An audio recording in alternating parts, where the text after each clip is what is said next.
So, what questions do we have? I'm happy. I think like everything about swimming goes. Ask me anything that you want, and I'll give you the best answer that I have if I have one. If I don't, I'll let you know. Deal? You. Uh, Okay. oh, I get stressed out. Who wants to go first? You just have to like unmute and then you go. Well, like you know what? Because I think there's more people coming. If you can just like raise the electronic hand, I think that would be good, and then I can kind of go like one after the other. That makes sense. So who's got a question? Because I'm not gonna cover any like unless you want me to. You have to ask. I can cover like certain topics and give you some hints and stuff, but you have to like ask. All right? And I do not want to have a monologue. So hit me with questions, please.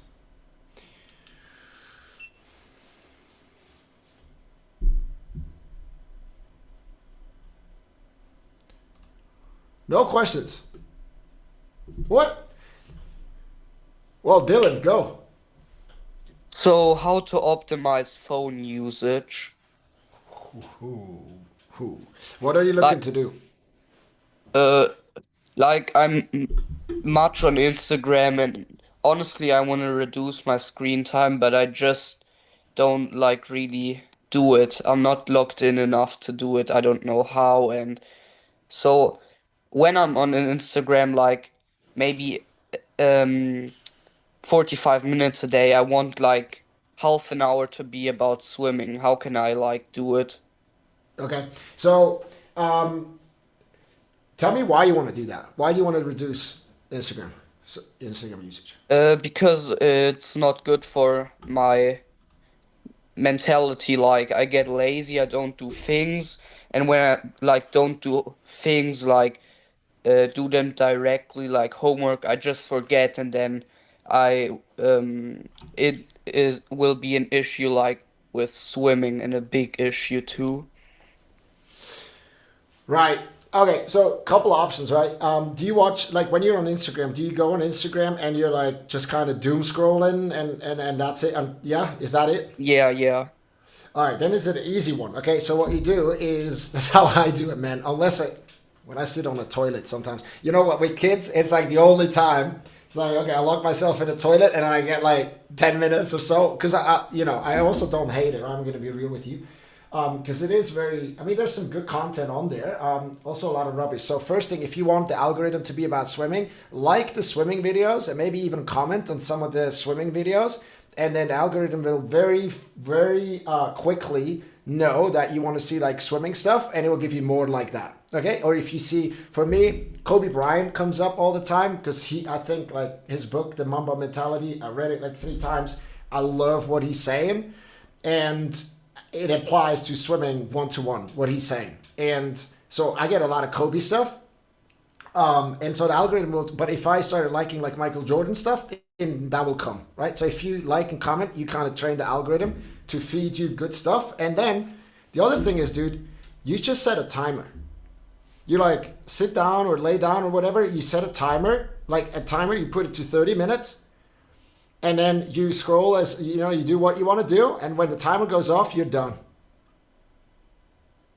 right? There's not another second, not another minute or whatever. It's just like when the timer is off you're done. Okay, if you do that, I would start with that. Make sense? Okay, use timers. If you, by the way, like if you want to get like, because we had the schoolwork topic came up, lots of exams and like stuff like that. So if you want to get schoolwork done, also set a timer. Just say, okay, I know that I'm going to have an hour studying. Set a timer for an hour, right? And then and there's another good one. Before you start studying, you set an intention. What that means is you say to yourself what you want to get out of that next hour that you're studying. You just say it to yourself or you write it on a piece of paper and be like, I want to remember everything that I'm reading. Right? You prime your subconscious so it knows what it is that you're doing so that you don't only have your brain working, but your subconscious is helping you because you know what you're actually doing. Okay? And does everybody know what the subconscious is? Does anybody not know? Raise your hand if you don't know what the subconscious is. Because a couple of people haven't heard me say that. So I'll tell you this, okay? We're not going to go into the full thing, but it is very important because it's kind of like the main thing that we do. We work with the subconscious. I quickly explain why. Need my whiteboard. Okay, so imagine this. It's not actually, you don't have to imagine it. It is like that. I don't know how they measured it, but it's like the guy who wrote this. It's his name is Dr. Joe Dispenza. He is, I would say, the biggest kind of meditation guy in the West. He's American, but like what he does, and he's written great books and all that, and he's like world famous if you're into meditation. But basically, what makes him very special compared to all these like Indian gurus and stuff, is that he actually backs it with science, because he has thousands of people that are coming to his workshops and seminars and in his clinics and all that, and they wire them up, their brain and like whatever, heart rate, brain waves and all that, and they measure stuff, so it's very like science based, right? And here's what he found. He said that the conscious mind, which is our thinking mind, okay, the processing speed of that thinking mind is 2,000 bits per second. Okay, if you don't know what 1 bit is, it's either a 1 or a 0. And 2,000 per second is what the brain can kind of like, the conscious mind can process, which is not that much. Okay, now the interesting thing is the subconscious is called the emotional mind. Okay, and you'll understand why it's so important. But guess what the processing speed of the subconscious mind is? Put it in a chat. And like, if you know the answer, don't say it, because I want everybody to, like, everybody who doesn't know the answer, type it in a chat what you think, what the processing speed of the subconscious is.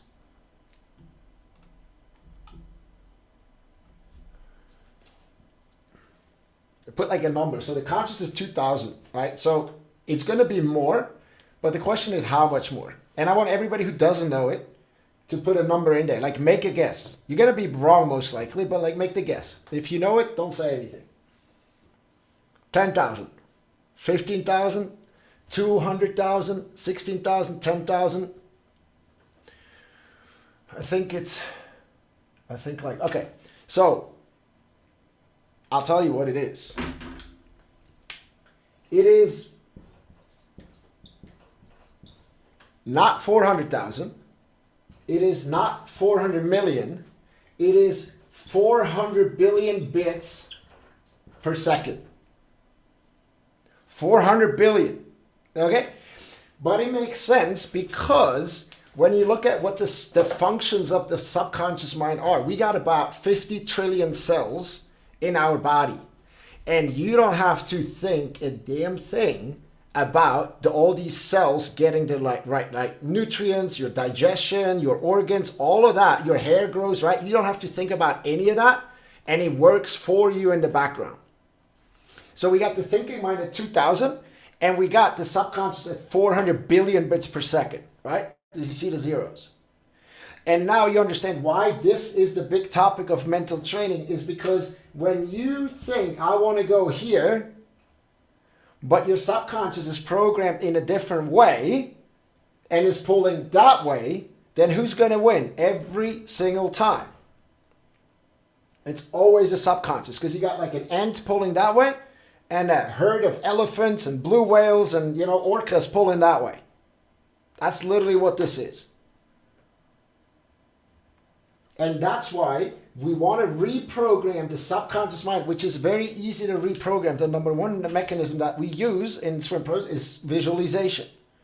We want to reprogram that so that the subconscious mind is pulling in the same direction where we say we consciously want to go, right? A good example is in the call room. It's like, oh, there's nothing to be afraid of. It's just swimming. But your subconscious thinks differently and you're freaking out. because you have a program in there, whatever that is, doesn't matter like where it comes from. It's interesting to know. It's also probably like impossible to exactly pinpoint, but sometimes, you know, we can pinpoint, sometimes not. But like what's important is that this is easy to reprogram. Right? And that's what we want to do, so that when you say, this is what I want, this is how I want to feel and stuff, that this thing is actually pulling in the same direction and is becoming your biggest ally instead of your worst enemy. Right? And then what you do, and to like bring it back to why we want to set an intention, is because you tell the subconscious mind, hey, this is what we're about to do, and then you kind of recruit those 400 billion bits to support you in what it is that you want to do.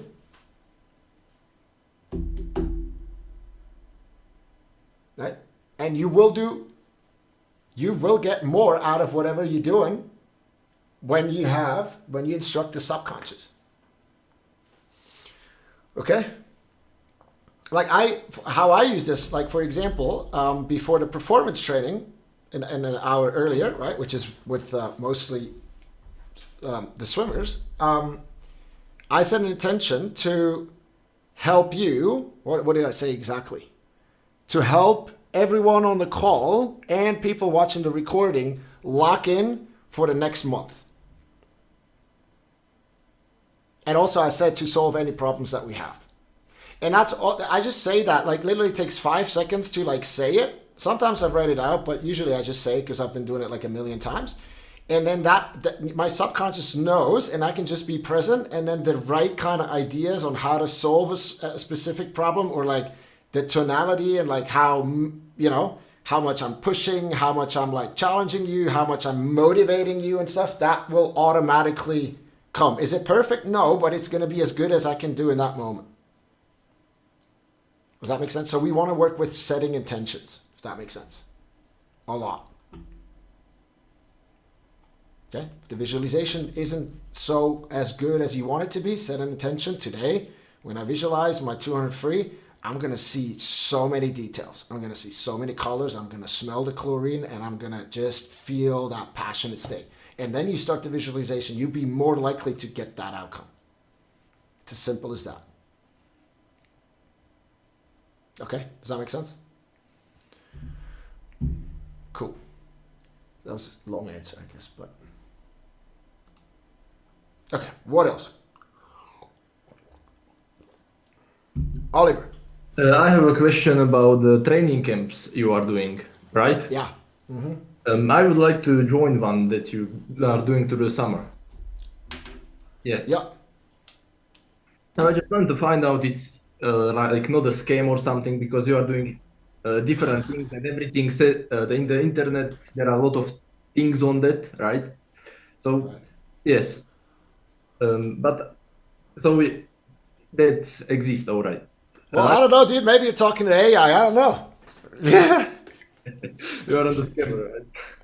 No, because I'm first time here on Zoom or with you, basically talking, seeing you live.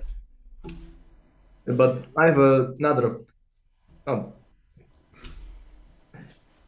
I have another question that I really struggled with recovery. I was always training too much, a lot. I got sick from it, sick from training a lot. Had symptoms of like overtraining. My nervous system was overloaded, hormonal system was overloaded, and I don't like. It's hard for me to find the balance between training and recovery, and school doesn't help with it because I can't sleep a lot. My training ends at 8 p.m. and I get home by 8:40, and I need to get up by 6:30 the next morning. And I have a really tight schedule, so I struggle with regeneration mostly. How many? Look, I'll check the chat, dude. This is interesting because you're not the first one who's asking about the scam, and I get it. I'll put a video. This is just you have to like click it so it opens because it will go away when the Zoom meeting closes, or if you close the Zoom meeting. But watch this. This is with a swim parent, and she actually says that she had she had the same concern. So just watch that. It'll put you at ease. Okay, for the camp. Right. And then for the recovery, dude. Okay, so it's a big question, but how many hours of sleep do you get? Usually it's quite good, 7-8 hours. Sometimes I don't even go to the first lectures in school, then I get like 10 hours. But at the weekend I get like all right sleep. But through school, the weekdays it suffers a little bit. Sometimes I can't fall asleep because I'm just thinking, or I don't know, stuff like this. Because that when you were like talking, what the intuition was telling me is that if you get enough sleep and like 7-8 hours during the week. I mean, if you could go like, it's not bad, and then if you catch up on the weekend, so it's I think it's more about how do you recover your mind, because when your mind is more quiet and you're more settled and more grounded, you'll fall asleep faster, you'll experience less stress, and then obviously your body will recover faster as a result of that, and like better. Make sense? So like when you can't fall asleep during the week, like what's going through your mind? Like what are what are the thoughts that you're having? Is it about the school work that you have to do? Is it like how swimming didn't go according to plan, or like what are you thinking about? Well, I really don't like school. It's going basically against my life, but whatever. And usually like exams and stuff, because I was sick 2 weeks before and I need to do a lot of things to catch up. And swimming, it's all right. I had a race yesterday, but I had 6 workouts before the race, so I didn't expect much, but I still like won 4 medals. I didn't. But usually think about the things that I experienced throughout the day, just processing, really. But I heard about the mindfulness can help, like this meditation stuff. I'm not new to like these things, but I still struggle. Yeah. It's like me, dude. So what I would recommend trying first is before you go to bed, dude, set a timer just start with 5 minutes. Set a timer for 5 minutes and then take old school. Don't do it on the phone or like iPad or something. Take pen and paper and just journal about your day. And the idea is just we do that, for example, we also do that like in competition when like one of the races was really shit, to kind of help refocus for what's coming in the next hours or the next day. It's just whatever happened, we have to kind of park that somewhere. And then we can always like come back to it like at a later point, but not at this point, right? There's maybe a learning like I'll give you an example, dude. Tennis players or athletes who are in a sport that functions similar to tennis, they are mentally a lot tougher than swimmers. What's the biggest difference between a tennis match and a swim meet? It lasts longer. It is longer. Yes, so some of these matches for the guys, they're like 3, 4, 5 hours, right? It takes longer, but what's the other thing? It's like in swimming, there's a take your mark, and we go, and then it's over, right?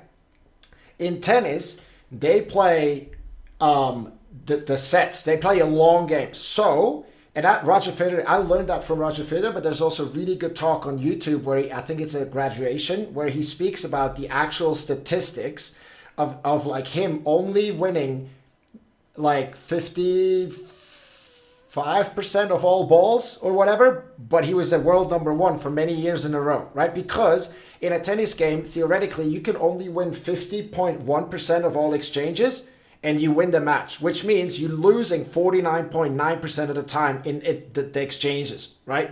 And every time you make a mistake, you hit it in net, you hit it out, the other guy hits an ace or a really good point, there's going to be a little bit of a break and they walk back to the line, right? And then one of them gets the ball and they like dribble and then they serve again.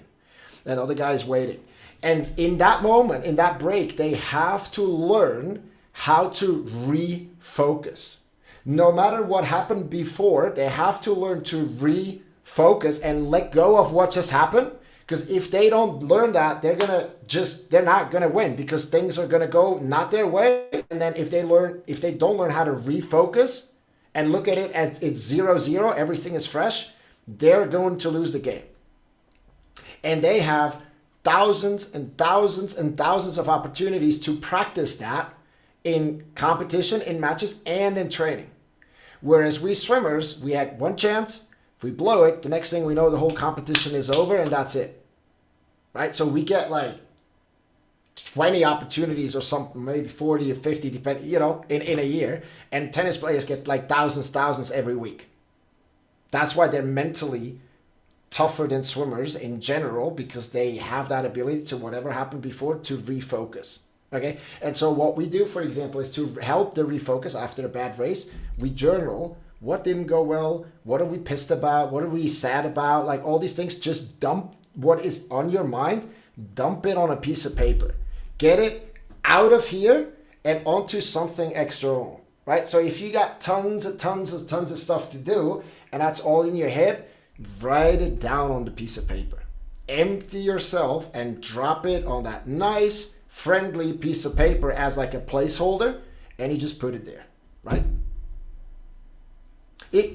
I don't really like to do lists, but when I have something what you're describing where I'm like, oh, this and this and this, and I don't have enough time and stuff, I put that on my to-do list, and it's almost like it almost feels like, okay, it's done, because or at least like, oh, not forget, and that gives me the calm that I need to do the thing that I want to be doing. And then you'll be more present, you'll be more calm, and then hopefully fall asleep faster. So I would start with that, dude. 5 minutes max, journal about your day, dump the thoughts. And by dump, I don't mean like in a dumpster, I just mean like in a positive way. Just, it's a friendly piece of paper, and you just write down the things that occupy your mind and like park them there for the night. I actually tried it a few times, but it needs discipline too. So yeah, I will try it again. I'll give you it actually helps. So I felt it when I did it. Yeah, dude. So then, sorry for me for saying that, but then, right, and I'll just say, if I know something is helping me and I'm not doing it, I'm an idiot. So I don't want to call you an idiot, but like, I'll give you the idiot proof kind of way to have the discipline to do it. So like, here's what you can do. Take a big ass pen like that, okay? And, well, let me ask a question, Oliver. Before you go to bed, do you brush your teeth? Yes, I do. Okay. So what you do is you put that pen where your toothbrush is, in the same kind of, right? Yeah. Oh, you see this stuff. This is funny. It's in German, but he says like, I'm a chiller, basically. So you take it and you put it where your toothbrush is. Okay, and then in the evening, before you go to bed, you're gonna go and brush your teeth, and you're gonna see the thing there, the pen, which is your reminder to take a piece of paper set a timer for 5 minutes and do the journaling and dump the stuff on a piece of paper, and then you put the pen back to where your toothbrush is, so it's there again the next day, right? But you do not brush your teeth until you've done the journaling. Don't do it the other way around. Don't be reminded and be like, I'll do it later, because you won't. Or more likely to not do it, right? You do it before you brush your teeth. That's the way to go. And then, the thing that you can't say at this point is like, you cannot say, ooh, I forgot, or, oh, it's not my habit and stuff, and I got busy. It's like, you'll see it. And at that point, you, Oliver, you have to make a choice whether you're going to do it or not do it, right? And either way, even you can still not do it, but it's going to be more powerful for you, because it's not this lame excuse, oh, I didn't have the discipline, I got busy and stuff. It's like you make a choice against it. But you make a choice. You can't say I forgot. Right? And then you start doing it. As you start doing it more often, it gets better and better and better, and then you're going to get results from it. You'll feel better, sleep better, and then, again, you become a bigger idiot to not do it in a way, right? You know what I mean? Because now you have proof that this shit works for you. And then if it doesn't work, then it's about changing and finding something else. So, like, if you notice it doesn't work, then you have to, like, find something else. But that would be a good starting point. And with the pen and the toothbrush, you just make sure that you will be very likely to do it. at least to like try it out until you know whether it works or not. Make sense? Yes. Okay. That is how I do it. When there's a book called Atomic Habits, and they do, because arguably, like, if you can change your habits the way you want, if you're just magic want and you can change your habits, dude, that would be a sick superpower to have, right? Because if you change your habits, you change your life. And we all have like good habits that we want to keep, and we all got shit habits, right? And if we could just change them like that, it would be like a superpower to have. And so there's tons of research on how to change habits because it's such a powerful thing. Because once it's a habit, if it's a good habit, it requires zero energy for you to actually do, right? And then you just build one good habit after the other. And at some point, you're going to look so disciplined, so locked in, all with the stuff that you picked. And so there's tons of research. And what they found is, it's called habit stacking, is that instead of just like building a new habit out of the blue, is you take something that you're doing 100% every single day, and then you do it before that thing. Right? And then that is what the research says. That's how you are, like, I don't remember what exactly the number is, but you're exponentially more likely to actually install that new habit. You like checkmate yourself with this. Yeah, in a good way though. Yes, in a good way. Dude, if I checkmate myself and I'm like advancing in my life, I'll do it all day, every day, right?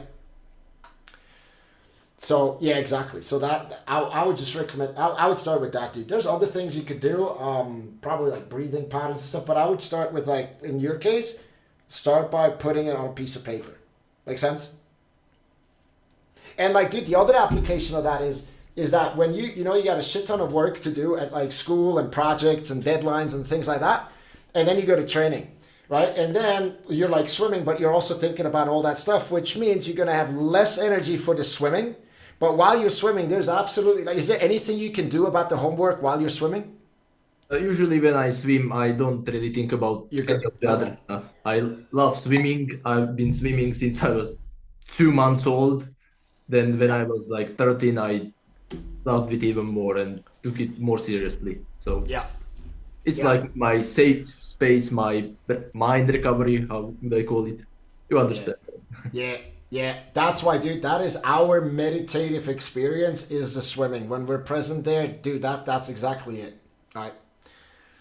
I was just going to say, if you do struggle, you could also park it outside of the pool, right? As you walk in the pool, it's nothing but swimming. You focus on that. And then as you walk out of the pool, then there's everything else to worry about again. Right? But that, if you're, it's great, dude. I know a lot of people who, they swam, then they stopped swimming, and they fell into some kind of like, almost like a depression, because they didn't have those 2 hours a day where they were just present on their body and like doing the thing. They didn't have that, and it threw them off completely.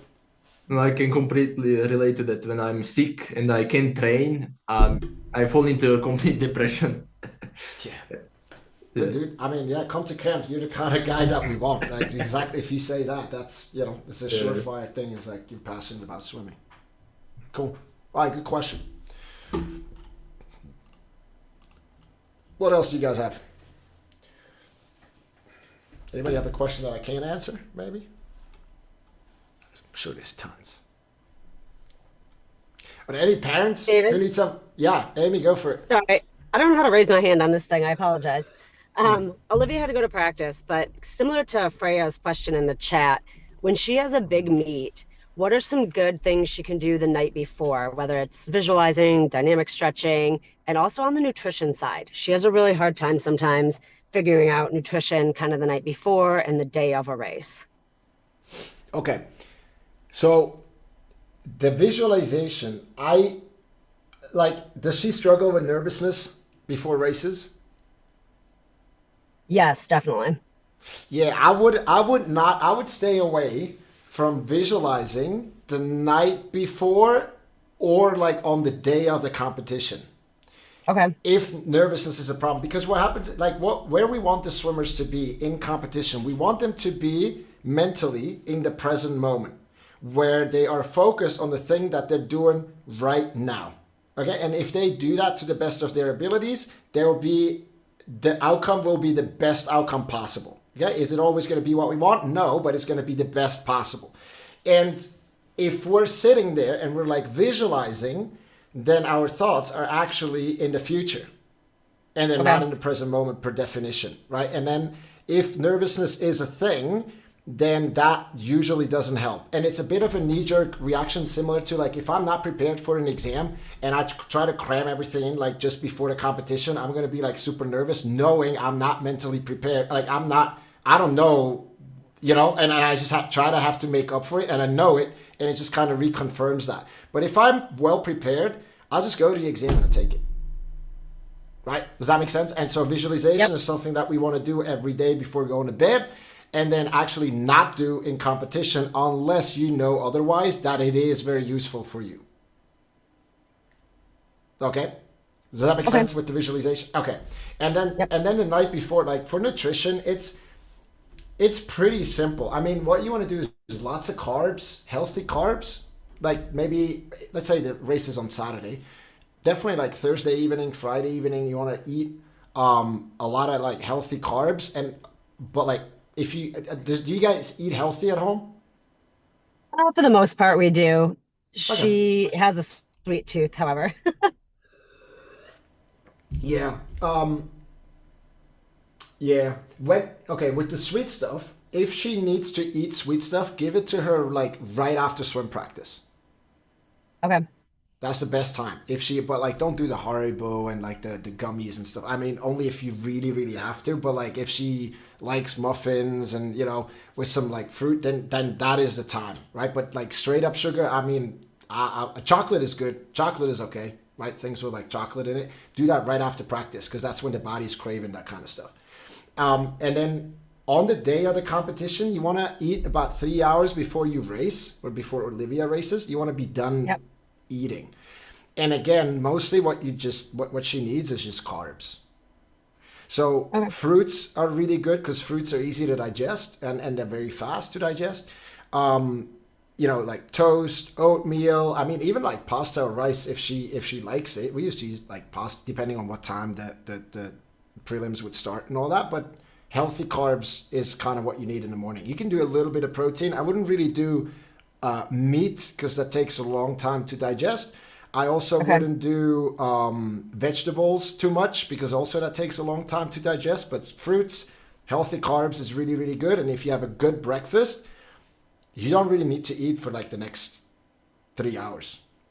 Okay. You know? Because you kind of want to go and race with an empty stomach. If that makes sense? Okay? Yep. So there's no blood in the stomach busy digesting because you don't need the blood in the stomach. You actually need it in the arms and the legs and stuff. Okay. And then same thing for lunch, mostly carbs. And then in the evening, right, that's a good time for like protein and carbs and veggies and all of that because we're going to have like a long time to kind of digest. Does that make sense? Yes.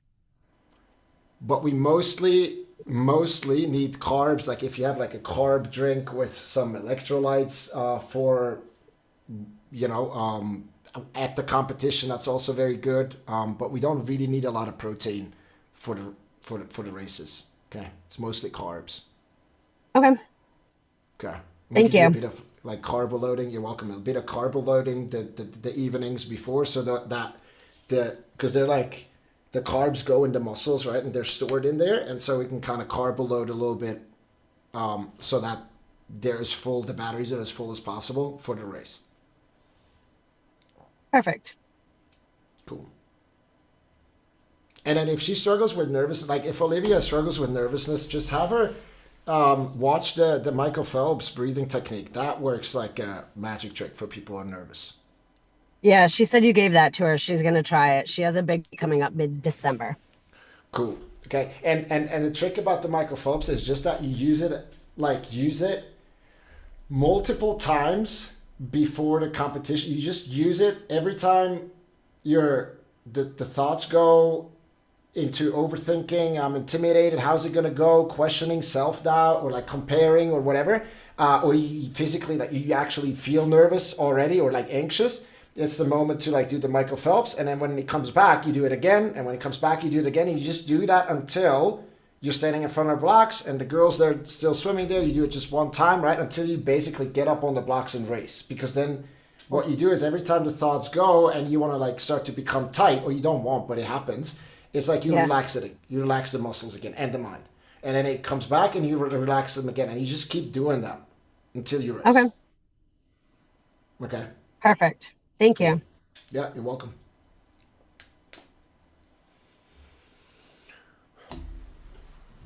What else? You guys want me to cover anything specifically, or? Yeah, Dylan, go.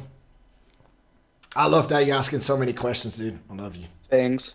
So, I'm 14 and like I have a question. What can I do apart from swimming to like enhance my swimming performance? Like, do I need to go to the gym or like are there some exercises I can do on land? Yeah. Yeah. I don't. Let me see your arms, Dylan. Yeah, you got some. You're packing some. Yeah. Like I train really much actually, but I think gym is much better.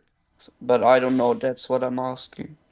But do you have somebody who's like supervising you and is like teaching you what you need to do in the gym and like the reps and why you do it? No, but like I had a few personal trainers like before. Like I went to the gym a few times, but now I'm not. The thing, dude, the thing about at like 14, it's like, okay, you're gonna get like a benefit out of, because like when people ask me, they're like 11 for the boys, and he's like, you know, like a pencil. You know, whatever you do, like in the gym, it's not really gonna, there's a lot of time spent there and stuff, and it's not really gonna do, they shouldn't be doing weights anyway. And I mean, core is okay, core is always good, but it's not really gonna be the best time investment. And then for you, if you don't know exactly what you're doing in the gym, dude, I wouldn't do it. It's just you could get injured. And then the other thing, if you just get big and you're gonna have big muscles, but that will not necessarily, in most cases actually doesn't translate into faster swimming. You know, it may help you for like a sprint and stuff when you're just getting like big and all that, but maybe then it's a very it's a very fine line. So I think you need to have like somebody who actually knows what they're doing. And like often like swim coaches, when they do dryland stuff with just body weight, they'll kind of know if they're decent at it. They'll kind of know what are good exercises. Like pull-ups are a really good one. You can't really do pull-ups wrong. You know, and that's a muscle that, I mean, pull-ups is like most pro swimmers that I know, they do pull-ups in one way or another, you know. You can do a lot of core, but other than that, man, I would just focus on flexibility and mobility, like your spine, your ankles, you know, all that kind of stuff. That you're just long and fluid. That you can and then just put that time into. If you want to do extra, like go and do drills. Ask Yule about what drills you should do, and then go do an extra workout in the pool, because at your age, the more focused work, present work you can do in the pool with like technical stuff. You have your fast sessions and hard sessions with the club. But if you could just go, instead of like doing dryland on your own where you're not really knowing what you do, and you know, you're just better off to actually go for a 45-minute sprint workout and do some technique and then sprints, for example, to develop that speed. Make sense? Like at home, I'm not going to the gym, but like my father bought like a pull-up how to say like Stange, pull-up Yeah. Stange Pull up for bar, yeah. me. And yeah, so it's like an hour 1 hour workout when I don't like have swimming. I think my recovery is really shitty since when I do this, because like the next day when I have like practice, I'm exhausted. And also I started doing this like 2 years ago, and my muscles have been like really improving, but like I don't think my time has been improving. Like I don't have the stamina. Yeah, dude, that's what I'm saying. It's very difficult to to actually turn muscle mass into speed, because you're going to be heavier, you're going to be getting shorter and all that. And so that's why, by the way, on camp, for example, we basically, with some of the older sprinters, we sometimes do a little bit of like explosive stuff. But other than that, we don't really do, we do core like for turns and underwaters, but we don't do like gym sessions, because you break down. You know, when you do pull-ups and you really go hard, like, dude, it's like almost impossible to swim fast for like the next 1 or 2 days, especially if you're a dude and you're getting bigger, because everything hurts, and it's like, it just, and then you're not swimming well. It's bad for motivation because the times are not good. Your teammates are all doing better because they're not tired. And so that's why, you know, I would just focus on technique development, dude, at your age. Like, you can't go wrong with that. And you can do a lot of wrong with the... Should I stop with it, or like still try to variate like my workout, like sprint workouts, or also like maybe few push-ups, but then like pull-up reward when I sprint, and that's it. Man, it's hard to say. I think you can do the pull-ups. And maybe do them like after swimming, you know, when you're like, when you know, say like you have a Saturday morning workout, and then you know you have Saturday afternoon and Sundays off, right? Then Saturday, like after swim workout at home or something, that could be a good time to do that, because then you can recover until Monday, for example. But if you don't know what you're actually doing and you don't have proper guidance on Dryland, I wouldn't just like dabble. It's not worth it. You know, you're gonna mess up more than you're gonna do good, most likely. Okay, cool. Jenny? I was wondering like how you do the ankle stretch, because I've heard you talk about it, but Oh, I'm glad you asked. It's super easy, Jenny. Look, let me just move this bad boy down here, like that. You take you take your swim board, or you take a towel, because otherwise it's gonna hurt. Oh, I could have Olivia show it. She knows it. And you just like sit down. You guys can see that, right? Yeah. You just like sit down on your heels like that. Make sure that your feet aren't like crossed, that they're kind of straight. Okay, they're gonna go a little in, but like that, your toes are kind of touching. And then all you do is you put your hands to the left and the right. You can do a fist. You can go like this. Doesn't matter. And then you start to pull up your knees, right? And then you can experiment with like leaning back. You can kind of do this. It doesn't matter so much. You can do different things, but that's how you stretch your ankles, like that. Make sense? yes, thank you. The best way would be, this is how we did it. I know it's not always possible, but the best way would be to have a ankle stretch buddy, so to say, and then you want to do that ideally before the swim workout, because then you get the benefit of more mobility while you're swimming. Okay. And if you have an ankle stretch buddy, even better would be if you just sit down, like, and then you stretch your leg out like that, and then the person takes your foot and gently like bends it, because then you can almost, in a way, you can almost massage it into the right kind of position, if that makes sense. And then you have to do one and the other, and then you switch. Perfect. Thank you. That would be the best. I guess you just have to make sure you don't have smelly feet. Okay, but that would be the best, and then otherwise you just do that, and you hold it for a minute, and you have to, on a pain level from 1 to 10. 1 is you feel nothing, 10 is you're about to like break something. Don't go more than a 3 or a 4, because after like 20 seconds, when the body will start to let go, because the first reaction, right, when I stretch my shoulder is actually going to be, oh shit, something is pulling on my shoulder, and it will work against the stretch to protect it. But then when I hold it and I breathe calmly, and I'll come back to that in a second, the body will go, oh, okay, it's safe. And it will let go, and I get a really deep stretch. Okay, and so a minute is pretty long. Like Olivia, you know it, right? It's like it's coming. It's coming after like 15, 20 seconds. And the last thing that we want is that you strain anything.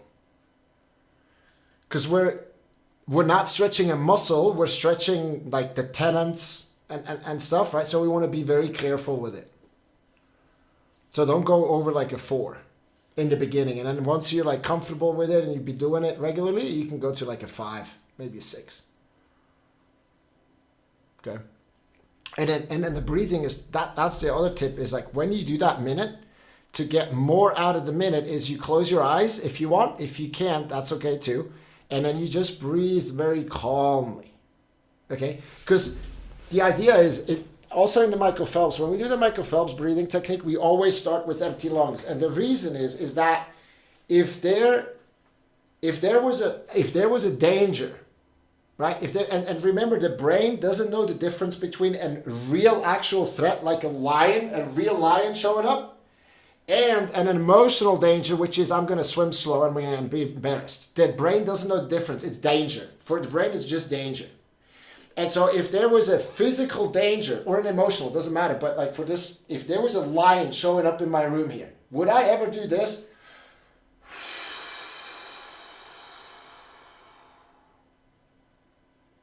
Right? Nobody would. And that's exactly the point, is that when there is no danger, then we would do that. When there's danger, we would never do that. We would be breathing fast, right? And so that's why when you breathe out all the air and you breathe slowly and controlled, you tell your body, hey, it's safe, and the body will relax more and you get more out of the minute. Right? So that's, and that's why when you ask a yogi, they will always tell you what's the most important thing. It's always breathing. When I go into yoga classes with my sister, it's really annoying. She's always like, I mean, in a good way, right? She's like, David, breathe. And I was like, yeah, I know. It's always because when you do the right kind of breathing, the body relaxes and you get more out of that hour and 15 or whatever we do yoga. Make sense? So that's the ankle stretch. We had Elisa that was last season. She did a 400 meter kick test, freestyle kick, and she went at 8 minutes, 8:02. Jenny, do you know Elisa Giraud? She's your age. She's fast too. Yeah, I know her a little bit. I've never met her, but I've seen her in school and stuff. Okay, right. So next time you see her at a company, go say hi. So like Yeah. and then she did the ankle stretch for 2 months every day. And she did the same test again, like, because her coach made her, right? The coach didn't even know she was stretching the ankles. And she went 6:47, if I remember right. Okay. Now, was it only because of the ankle stretch? No, because she was also training hard and all that, right? Like, very good work ethic and showing up. She wasn't sick and all of that. But like, it's a very good example because every time she did it, she felt like she's pushing more water and stuff. And it's a really good feeling because like in kicking, you can compare the times that you're kind of going in those sets, right? And as you start to go faster, you're like, oh shit, that's pretty cool. And you get more motivated. Okay. So the ankle stretch before training is it's a minute. And I think it's hard to find anything that has a better return on that time investment than the ankle stretch. Okay. And like in Hungary is very good at swimming, as you know, for the amount of for the population. It's a small country. Okay. And one of these coaches, he's the head coach here in Zurich now. He's Hungarian. He coached me when I was 16. He changed my life. Really good guy. He's not a head coach now in the biggest club here. And what he's saying in Hungary, the number one thing that the coaches there figured out is the number one indicator of how far a kid can go in swimming is their ankle flexibility. So they go and they check one kid after the other for their ankle flexibility. Yeah.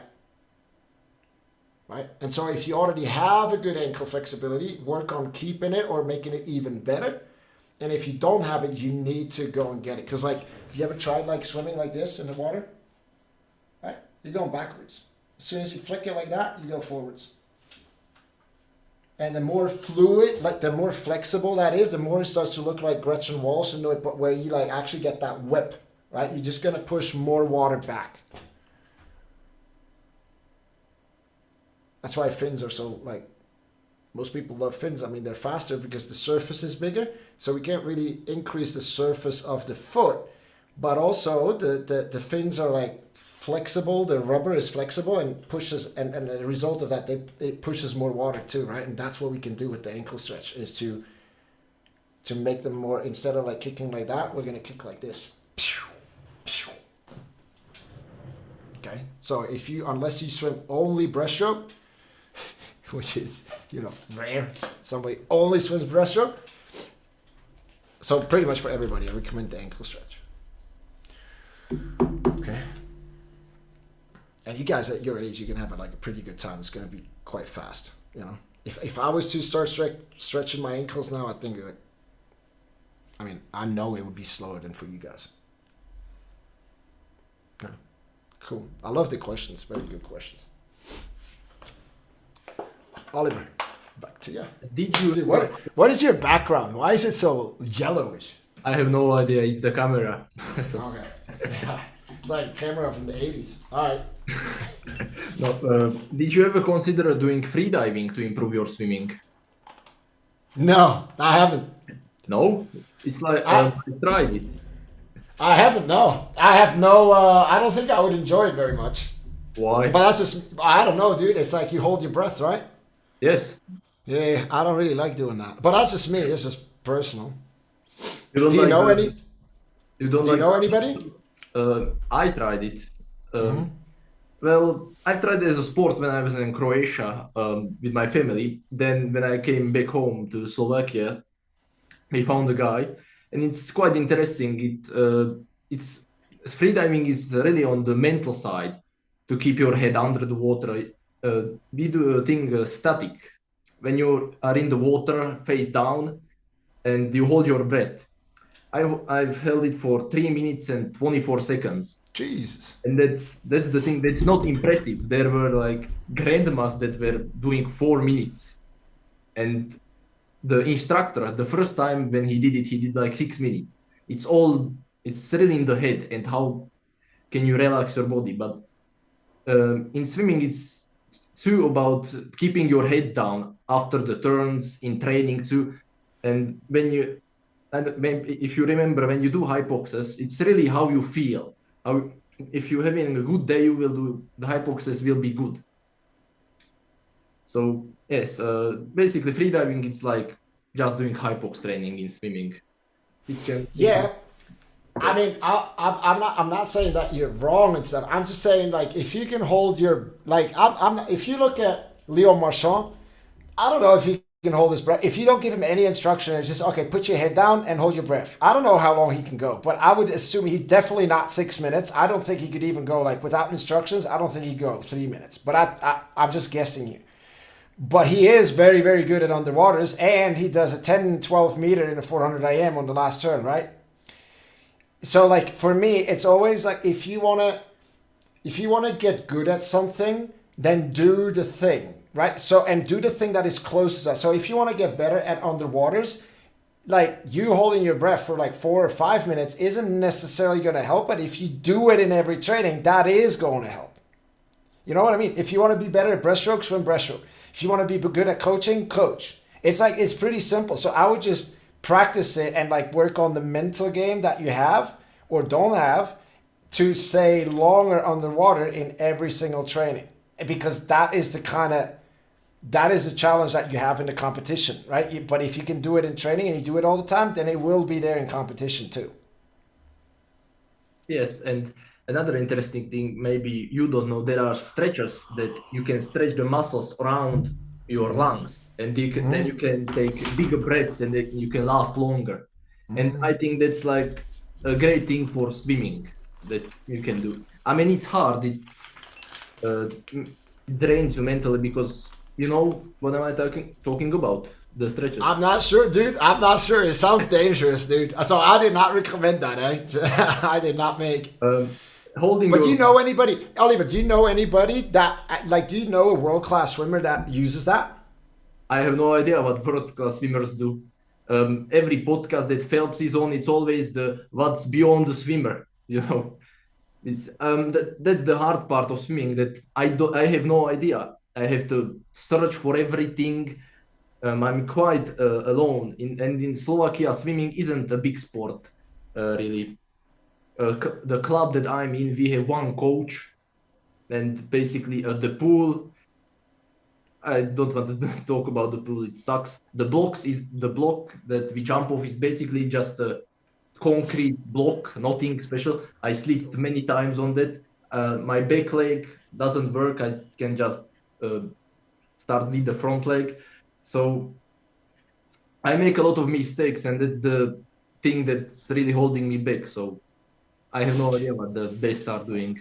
Well, dude, I wouldn't go to like to all these like exotic kind of, you know, things. If you like, look, I'll give you an example. Okay, I went to the University of Virginia, and they have Kate Douglas, Gretchen Walsh. They got all kinds of all of it. The guys now they're getting really good as well. But like Gretchen Walsh, Kate Douglas are kind of like the prime examples.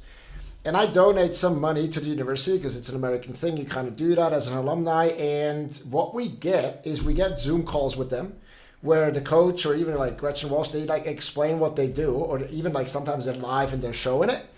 And so she doesn't use any, like they talk about what they're using, what they're doing. So they use drag socks, they use power towers, and then guess how many fly kicks Gretchen Walsh takes off every wall? 12, 8. Yeah, it's like 7 or 8, something like that. Yeah, right. But she just when she races, she's not thinking, oh, am I doing 6 or 8 kicks? Everything is figured out. And how does she figure out? She sees what's best, and then she does that in training all the time, and then she uses it in a race. And then if something doesn't work out, it's like, okay, we need 1 kick less, or we need 1 kick more, and then she starts doing that. Right? Everything is very methodological, but it's just doing the thing you want to do in the race. And start doing it in practice as good as you can. And you just do that all the time, right? That's the way to go. And then you can look at stretchers and like all that stuff like later if you need something. But like for now, just start doing that.